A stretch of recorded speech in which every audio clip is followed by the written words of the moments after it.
नमस्कार विद्यार्थी मित्र, आज आपण शिकणार आहोत प्राकृतिक भूगोलाची व्याप्ती। मागच्या व्हिडिओमध्ये आपण प्राकृतिक भूगोलाच्या व्याख्या हा भाग समजून घेतला होता। एखाद्या विषयाची व्याप्ती जाणून घेणे म्हणजे त्या विषयामध्ये कोणकोणते अभ्यास घटक आहेत, कोणकोणत्या घटकांचा अभ्यास हा केला जाणार आहे याचा समग्र आढावा म्हणजेच व्याप्ती होय। प्राकृतिक भूगोलाच्या व्याप्तीमधून आपण कोणकोणते अभ्यास क्षेत्र हे प्राकृतिक भूगोलाचे आहे हे जाणून घेणार आहोत। प्राकृतिक भूगोलाची व्याप्ती प्रचंड मोठी आहे। प्राकृतिक भूगोलामध्ये वातावरण, जलावरण, शिलावरण हे प्रमुख अभ्यास क्षेत्र आहे। याशिवाय पर्वत, पठारे, मैदाने, जलप्रणाली आणि विविध बाह्य कारकांमुळे तयार होणारी लहान लहान भूरूपे यांचा देखील अभ्यास प्राकृतिक भूगोलामध्ये केला जातो। याशिवाय वनसंपदा आणि प्राणी यांचे भूरचनेनुसार वितरण कसे झाले आहे, त्यांच्यावर काय परिणाम होतात, तसेच हवामान आणि प्राणी व वनसंपदा यांच्यामध्ये होणारे बदल व वितरण व त्यांची वैशिष्ट्ये यांच्याविषयीचा अभ्यास हा प्राकृतिक भूगोलामध्ये केला जातो। प्राकृतिक भूगोलामध्ये भूकंप, ज्वालामुखी, सुनामी यासारख्या शीघ्र हालचालींचा अभ्यास केला जातो। या हालचाली जगामध्ये प्रत्येक दिवशी होत असतात। या हालचालींमुळे जगात विविध ठिकाणी नैसर्गिक आपत्ती देखील आलेली असते। भारतात मागील दशकामध्ये गुजरात येथे भूकंप झाला, यामुळे देखील मोठ्या प्रमाणावर गुजरातचे नुकसान झालेले दिसून येते। भारताच्या पूर्व किनारपट्टीवर आलेल्या सुनामी लाटा यामुळे तामिळनाडू व कन्याकुमारी या ठिकाणी मोठ्या प्रमाणावर भूरूपांमध्ये बदल झाला। जीवितहानी व प्राणहानी, वित्तहानी या देखील झालेल्या दिसून येतात। सध्याचा ग्रीनलँड येथे झालेला ज्वालामुखीचा उद्रेक या घटकापर्यंत प्राकृतिक भूगोलामध्ये अभ्यास केलेला दिसतो। प्राकृतिक भूगोलात दररोज घडत असणाऱ्या या शीघ्र हालचालींची नोंद घेतली जाते। 8 सप्टेंबर 2020 रोजी भारतात लडाख व कारगिल येथे भूकंपाचे धक्के बसले। 4.4 रिश्टर स्केल तीव्रतेचा हा भूकंप 4:47 सकाळी झालेला होता। या भूकंपाचे दुसऱ्यांदा हे धक्के जाणवलेले होते। गेल्या महिन्यात 31 ऑगस्टला देखील भूकंपाचा धक्का या ठिकाणी बसलेला दिसून येतोय। याशिवाय ज्वालामुखीचे उद्रेक यांचा देखील अभ्यास हा प्राकृतिक भूगोलात होतो। जगात कोणत्याही ठिकाणी असे ज्वालामुखीचे उद्रेक झाले तर कोणती भूरूपे होतात यांचे देखील संकलन हे प्राकृतिक भूगोलामध्ये केलेले दिसून येते। ताल व्हॉल्कॅनो हा फिलिपाईन्स या ठिकाणी झालेला आहे। हा 12 जानेवारी 2020 रोजी याचं उद्रेक झालेला होता। भारताच्या पूर्वेकडे झालेल्या या फिलिपाईन्स बेटांच्या ठिकाणी ताल व्होल्कॅनो याचे नेमके स्थान कोठे आहे हे आपल्याला पाहता येईल। 19 जानेवारी रोजी हा झालेला तालचा ज्वालामुखीचा उद्रेक हा प्रामुख्याने एका तळ्यामध्ये झालेला उद्रेक होता। यामुळे आजूबाजूच्या ठिकाणी मोठ्या प्रमाणावर ज्वालामुखीपासून राख, धूळ ही बाहेर पडलेली होती। म्हणजेच अशा शीघ्र हालचालींची अद्ययावत नोंद ही प्राकृतिक भूगोलामध्ये केली जाते। त्या ज्वालामुखींचे विविध प्रकार कोणते आहेत, त्यांची वैशिष्ट्ये काय आहेत या संदर्भातली माहिती ही प्राकृतिक भूगोलात घेतली जाते। प्राकृतिक भूगोलात अनेक सिद्धांत व संकल्पनांचा अभ्यास केला जातो। पृथ्वीची निर्मिती 500 कोटी वर्षापूर्वी कशी झाली असावी यापासून अभ्यासाची सुरुवात होते। यामधूनच विस्फोट सिद्धांत, बिग बँग थिअरी याद्वारे विश्व कसे निर्माण झाले, पृथ्वीची निर्मिती कशी झाली यासारख्या घटकांचा अभ्यास हा केला जातो। हा अभ्यास करत असताना पृथ्वीच्या निर्मितीचे रहस्य उलगडण्याचा प्रयत्न अनेक सिद्धांतातून अनेक शास्त्रज्ञांनी केला आहे। पृथ्वीची निर्मिती होत असताना तिच्यामध्ये वेगवेगळे बदल होत गेले। तिचे अंतरंग व भूकवच यात असंख्य बदल होत गेले. पृथ्वीच्या अंतरंगाविषयी अनेक माहिती सांगणारे सिद्धांत उदयास आले. पृथ्वीचे भूगर्भात असणारे तापमान आणि भूकवचाचे असणारे तापमान यामध्ये अनेक जे काही बदल झाले याविषयीचे मत अनेक तज्ज्ञांनी मांडलेले दिसून येते. विश्व प्रसरण सिद्धांत, वेगनरचा खंडवहन सिद्धांत, प्लेट टेक्टॉनिक सिद्धांत यामधून पृथ्वीच्या प्लेटमध्ये होत असणाऱ्या हालचाली या स्पष्ट करण्याचा प्रयत्न केला. विविध प्लेटमधून निर्माण झालेल्या हालचालींमुळे पृथ्वीचे भूकवच हे दर दिवशी कसे बदलते हा सिद्धांत सांगणारा प्लेट टेक्टॉनिक सिद्धांत हा पृथ्वी विषयी माहिती सांगणारा प्राकृतिक भूगोलातील महत्त्वाचा सिद्धांत आहे. भूकवच जेथे कमकुवत आहे त्यामधून बाहेर पडणारा शिलारस, यामुळे होणारे भूकंप व ज्वालामुखी हे नेमके कसे होतात, त्याचबरोबर सागर तळाचा विस्तार कसा होतो, यासारख्या अनेक प्रश्नांची उत्तरे या सिद्धांतांमधून दिलेली दिसून येतात. वातावरणाविषयी जेटचा सिद्धांत, यामधून जेट वारे हे कसे वाहतात, पृथ्वी भोवती ते किती तरंगांमध्ये एक फेरी पूर्ण करतात व जेट वाऱ्यांचा परिणाम हा भारताच्या मोसमी वाऱ्यांवर कसा होतो, यासारखे सिद्धांत हवामानशास्त्रामध्ये अभ्यासलेले दिसून येतात. याशिवाय मोसमी सीमा सिद्धांत, यामधून मोसमी वारे कसे वाहतील, भारतात पर्जन्य कधी मिळेल, यासारख्या प्रश्नांचा उलगडा या सिद्धांत व संकल्पनातून प्राकृतिक भूगोलात अभ्यासलेला दिसून येतो. या संकल्पना व सिद्धांत वेगवेगळ्या काळात विकसित झाले आहे. त्यांचा अंतर्भाव आता प्राकृतिक भूगोलाच्या अभ्यासात झाल्याचे दिसून येते.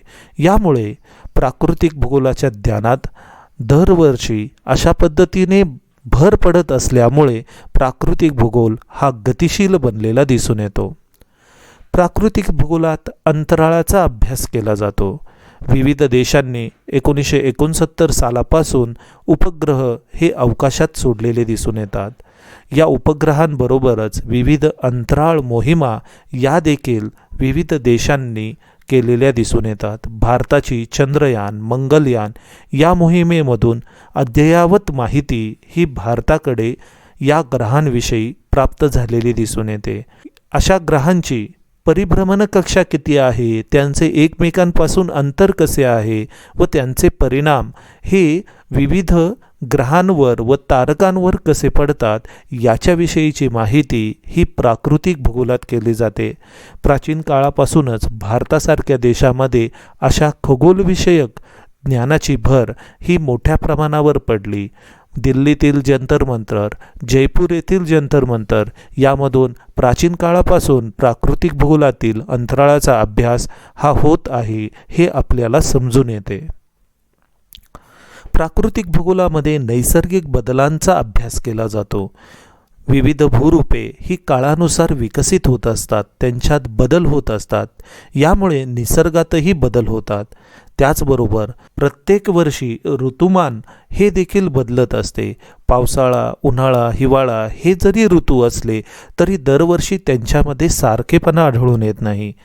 याच वर्षीचं उदाहरण घेतलं तर आत्ता सप्टेंबर महिना चालू आहे, तरी देखील सप्टेंबर महिन्यात भरपूर पाऊस पडतोय हे सांगलीतही अनुभवायला मिळत आहे. म्हणजेच पावसाचा कालावधी बदलतोय. आणि हे नैसर्गिक बदल का होतात? जागतिक तापमान वाढ, यालाच इंग्रजीत ग्लोबल वॉर्मिंग म्हणतात. ह्या ग्लोबल वॉर्मिंगच्या परिणामातून सध्याला मोठ्या प्रमाणावर बदल होत आहेत. 2020 साली जसं कोरोनाने थैमान मानलं तसंच पृथ्वीचं तापमान देखील 1 डिग्री सेंटीग्रेडने वाढल्यामुळे जगातील विविध देशांमध्ये तापमान बदलाची नोंद आणि हवामान बदलाच्या नोंदी देखील या 2020 सालात आपल्याला पाहावयास मिळतात. जमिनी, वनस्पती, प्राणी यांच्याद्वारे देखील नैसर्गिक परिस्थितीत बदल झालेले दिसतात.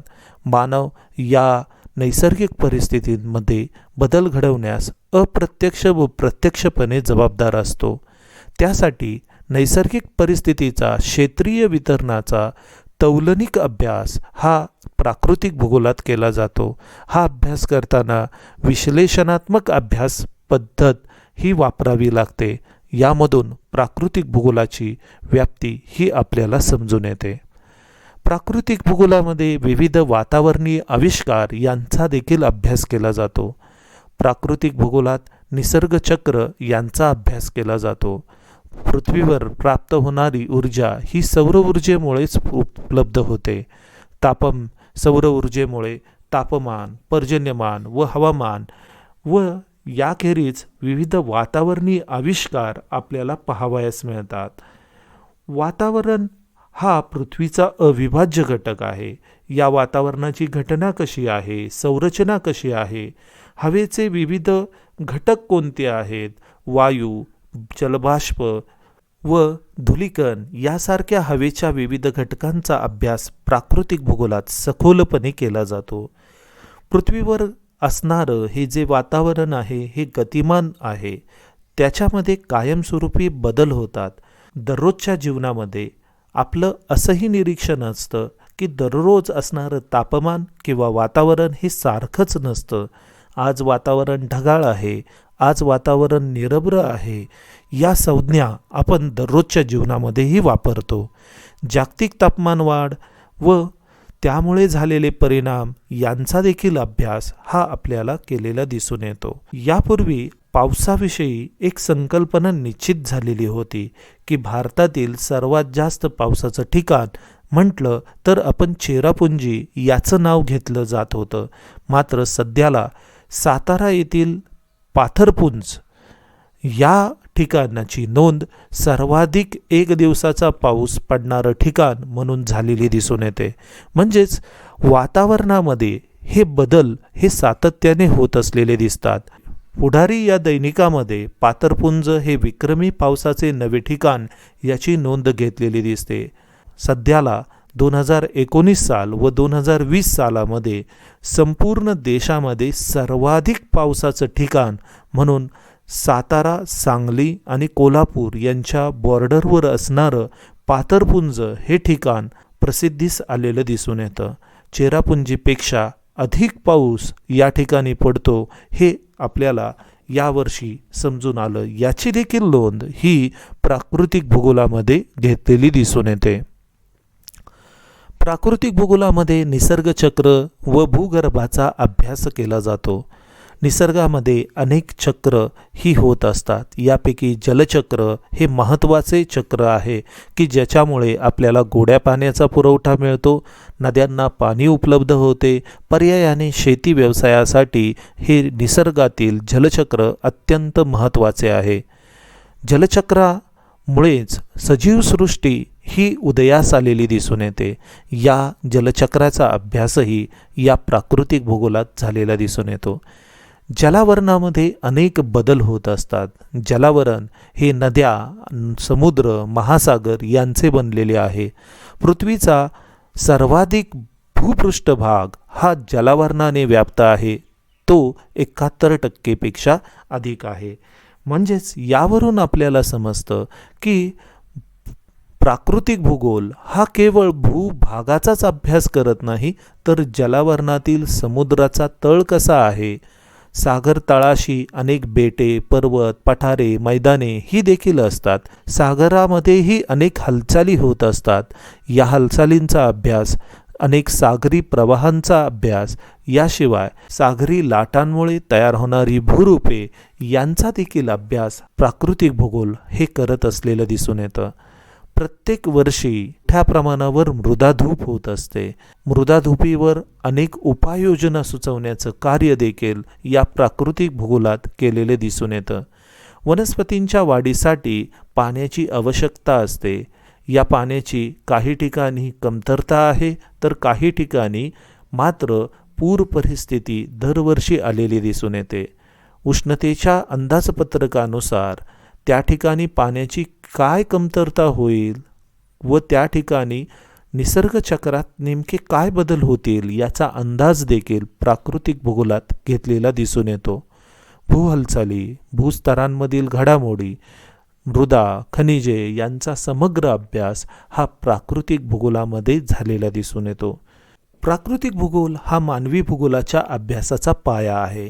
कारण प्राकृतिक भूगोल हा अनेक सांस्कृतिक घटकांचा उत्तर देण्यासाठी पाया असलेला दिसून येतो.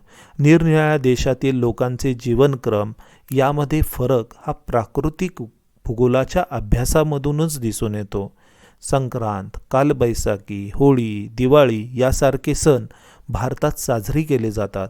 कालबैसाखी हा सण पावसाळ्याच्या सुरुवातीस, तर दिवाळी हा सण हिवाळ्यात असतो. होळी हा हिवाळा संपल्यानंतर साजरी केली जाते.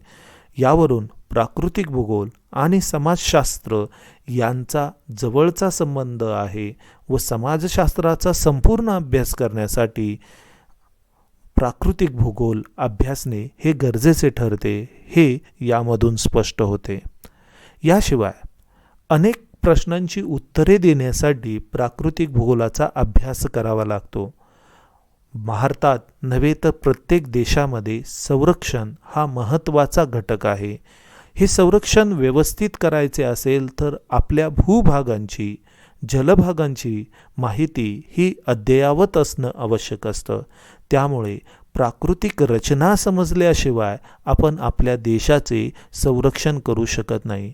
संरक्षण खात्यात देखील यामुळेच प्राकृतिक भूगोल हा शिकवला जातो. विविध वस्तूंचे पेटंट जर का फाईल करायचे असेल तरी देखील प्राकृतिक भूगोलाचा अभ्यास करावा लागतो. भारतामध्ये बासमती तांदळाचे उत्पादन होते. अशाच पद्धतीने समान गुणधर्माचा तांदूळ हा अमेरिकेत टेक्सामती म्हणून ओळखला जातो. मात्र बासमती तांदूळ हा भारतातील आहे. त्याचे हवामान आणि जडणघडण कशी आहे यानुसार त्याचे पेटंट हे फाईल केलेले दिसून येते. याशिवाय हळद याचे पेटंट सध्यालाच आपल्या शास्त्रज्ञांनी भारताकडे घेतलेले दिसून येते. हळदीचे असणारे जे औषधी गुणधर्म आहे यावर अमेरिकेतील व चीनमधील काही शास्त्रज्ञांनी दावा केला होता. मात्र भारतात प्राचीन काळापासून हळदीचा उपयोग कोणकोणत्या कारणास्तव होतो व हळद पिकवण्यासाठी आदर्श स्थिती ही भारतातील कोठे आहे या सर्व संबंधांचे जर का व्यवस्थित अभ्यास करायचा असेल तरी देखील आपल्याला प्राकृतिक भूगोल अभ्यासावा लागतो. देवगडचा हापूस असं कोणत्याही आंब्याला आपल्याला पॅकिंग करता येत नाही, कारण देवगड या ठिकाणी असणारी हवामानाची संरचना व नैसर्गिक परिस्थिती यानुसार तेथील आंब्यालाच पॅकिंग हे देवगडचा हापूस म्हणून केलं जातं, अन्यतः तो एक गुन्हा म्हणून ठरवला जातो. भारतात नदी जलवाटप समस्या या वेगवेगळ्या कालखंडात उदयाला आलेल्या होत्या. प्राचीन काळापासूनच या नद्यांचे पाणी कोणत्या राज्याने कधी घ्यावे याविषयी अनेक प्रश्न निर्माण झालेले आहेत. या प्रश्नांची अचूक सोडवणूक ही प्राकृतिक भूगोलाच्या अभ्यासातून होते. लोकसंख्याचे वितरण कसे झाले आहे हा अभ्यास जरी सामाजिक अभ्यास असला तरी तो भूरचनेनुसार लोकसंख्येचे वितरण कसे आहे हे अभ्यासत असताना प्राकृतिक भूगोलाचा अभ्यास करावा लागतो. स्थलांतर, वाहतूक मार्गांची निर्मिती, वसाहतींची निर्मिती यासारख्या घटकांचा अभ्यास प्राकृतिक भूगोलाच्या अभ्यासाशिवाय पूर्ण होऊ शकत नाही. म्हणून अनेक अशा प्रश्नांची उत्तरे देण्यासाठी प्राकृतिक भूगोल हाच पाया असलेला दिसून येतो. या सर्व चर्चेमधून प्राकृतिक भूगोलाची व्याप्ती व प्राकृतिक भूगोल वेगवेगळ्या समस्या सोडवण्यासाठी व विविध विषयात कसा अभ्यासला जातो याविषयीची माहिती ही आपण घेतलेली आहे. धन्यवाद.